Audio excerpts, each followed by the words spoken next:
So excuse me if I falter, excuse me if I don't make sense, excuse me if I get a panic attack right now, but I'll try my best. We love you anyway! That was a lovely introduction, thank you so much for that.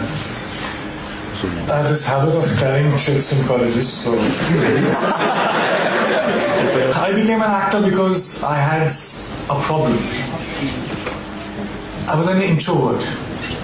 You know, I'm the youngest in my family, and I was so pampered in my house that when I used to step out, I didn't know how to deal with people. So I gradually became this very shy introvert kid who could not talk. Well, I still cannot talk. And I have this stage fright. So what I do generally as an actor is I hide behind all these fascinating characters, and then I'm confident. But like right now, as I'm not acting, so there are problems that I'll screw it up. So excuse me if I falter, excuse me if I don't make sense, excuse me if I get a panic attack right now, but I'll try my best. We love you anyway! Alright, I would love to share my journey with you, my learnings, and in case you decide to drop out and join me in Bollywood, it will come very handy. So, I was thinking in the car, what do I talk about?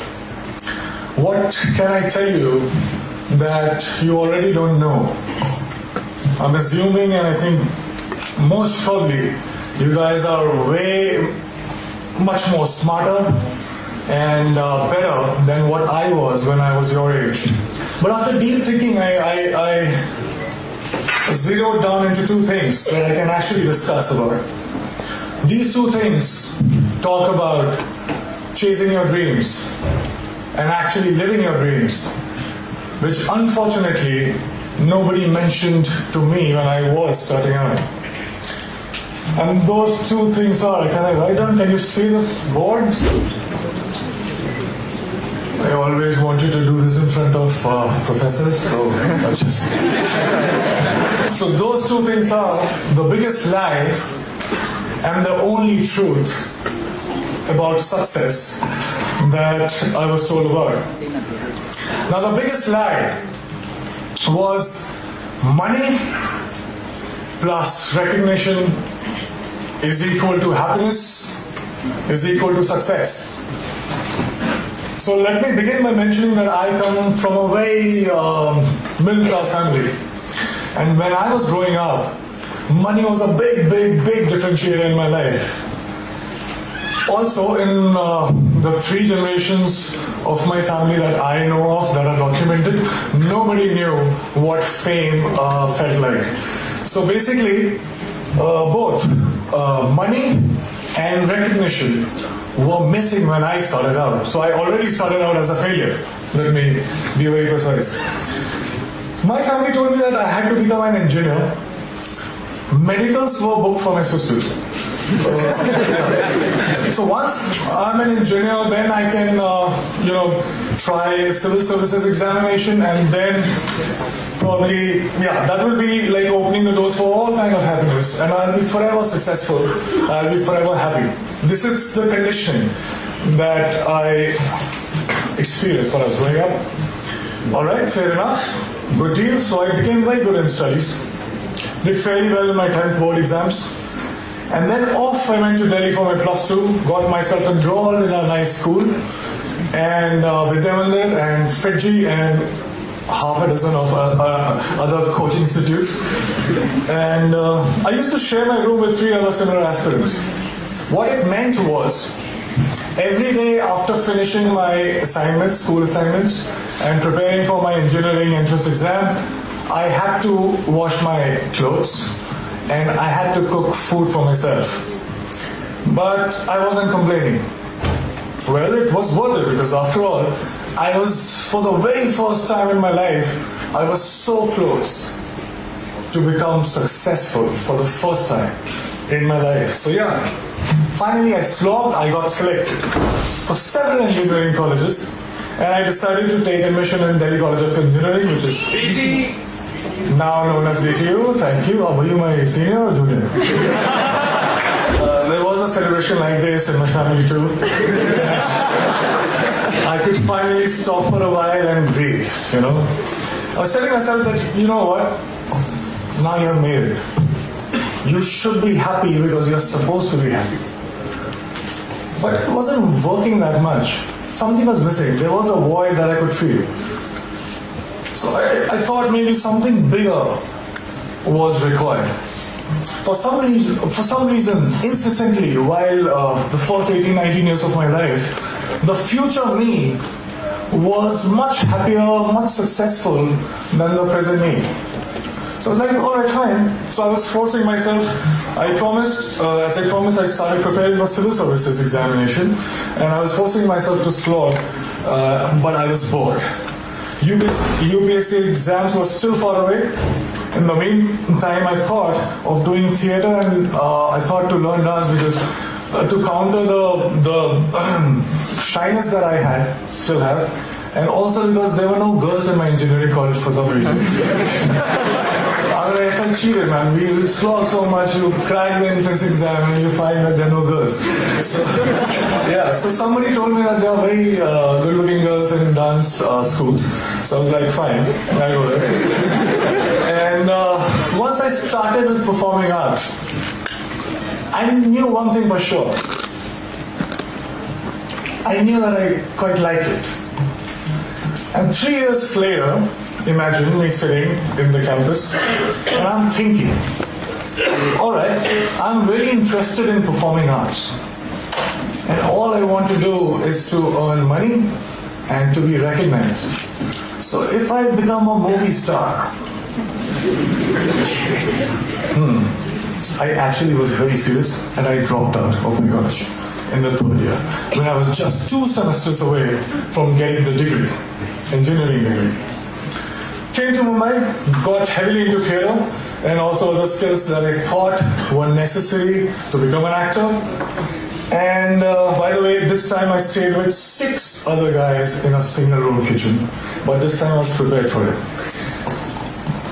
This time there was one difference. I was driven. My self-respect was at stake. My ex-college mates, one of them is sitting right here in black shirt, they thought that I was that disaster that folks in engineering and B schools should never become. So I had to prove a point to everybody. I had to prove a point to my family. Most importantly, I had to prove a point to myself. And this was the time when I was also a background dancer. So I was dancing behind all the possible stars that you can think of, Shah Rukh Khan, Shahid Kapoor, everybody. And I was thinking to myself while I was performing, okay, it's just 3 steps away, there I have to get. And everything will be sorted. And I kept going like that. And 2 years later, guess what? I got myself my first big break. I was selected for a primetime show on a TV. Now hear me out, it was seriously a big break because I started earning. People started recognizing me. To be honest, I would deliberately go and roam in all these malls so that people could look at me, smile, ask for my photograph.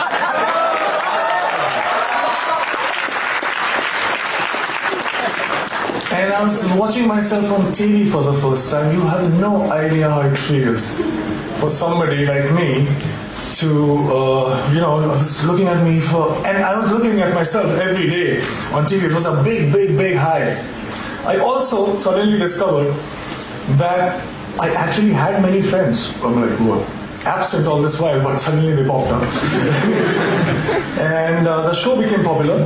I was making good money to a point that money stopped being a differentiator in my life. And I was becoming more and more popular. Now I cannot go to all those malls that I was going all alone. So I wanted somebody to be with me, to save me. I bought myself my first dream house. I bought myself my dream car. And just a note to you as well. I was getting such female attention that my engineering college friends could only possibly dream of.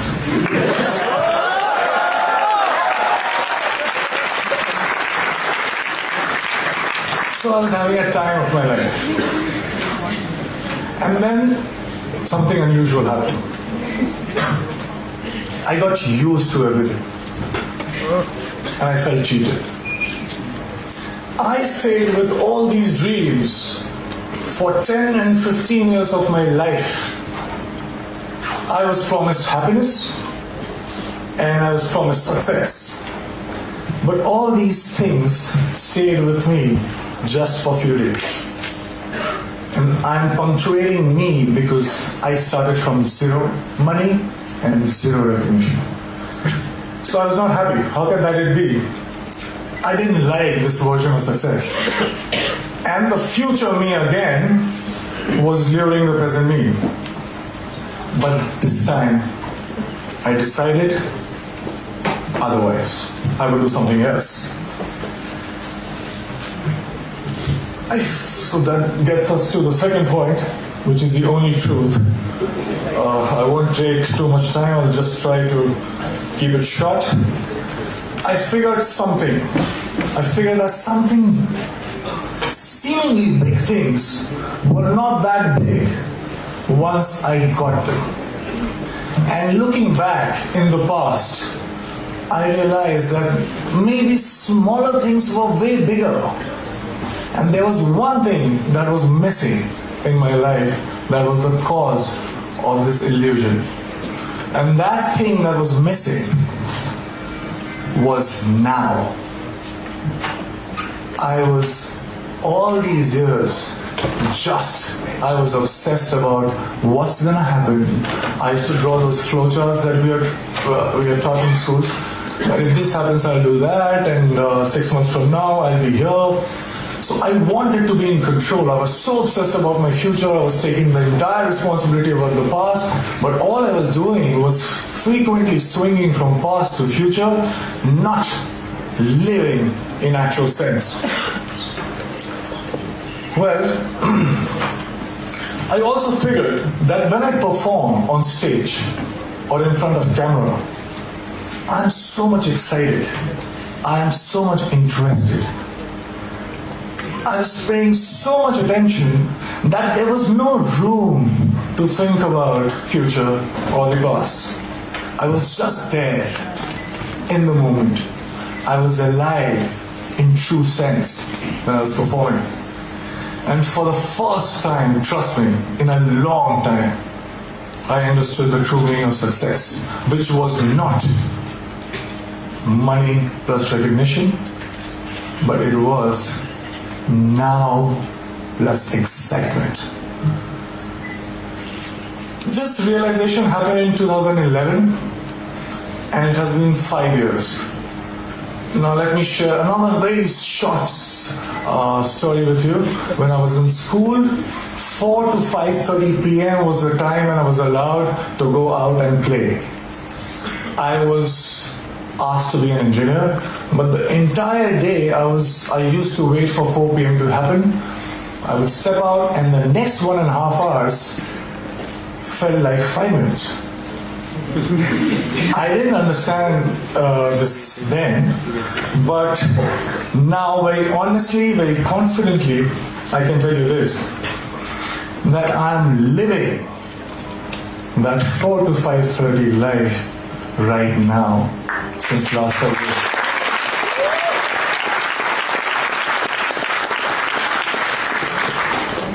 Cause and effects are not different. Excitement is the cause, excitement is the effect. I get tired again and again because all these success mantras that we talk about, hard work, belief, focus, vision, risk-taking, talent, perseverance, we can go on and on. But all these success mantras are now the side effects of the process itself. I'm so engaged, it commands my attention so much that there is nothing else that I can think about. So hard work doesn't feels like hard work, and there's nothing else that you can do but to persist. Talent you will cultivate, vision you will get, focus there is no other way because it's commanding your attention so much. So here I am right now, 5 years down the line. Money and fame, although still could not earn back their reputation in my life. But let me show you one thing.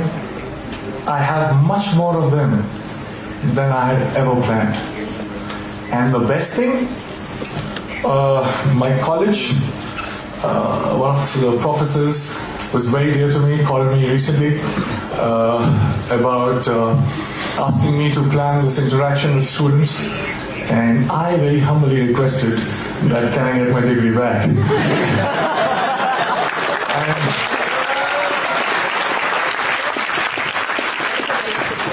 and it's happening, and I'm very excited again. Thank you so much.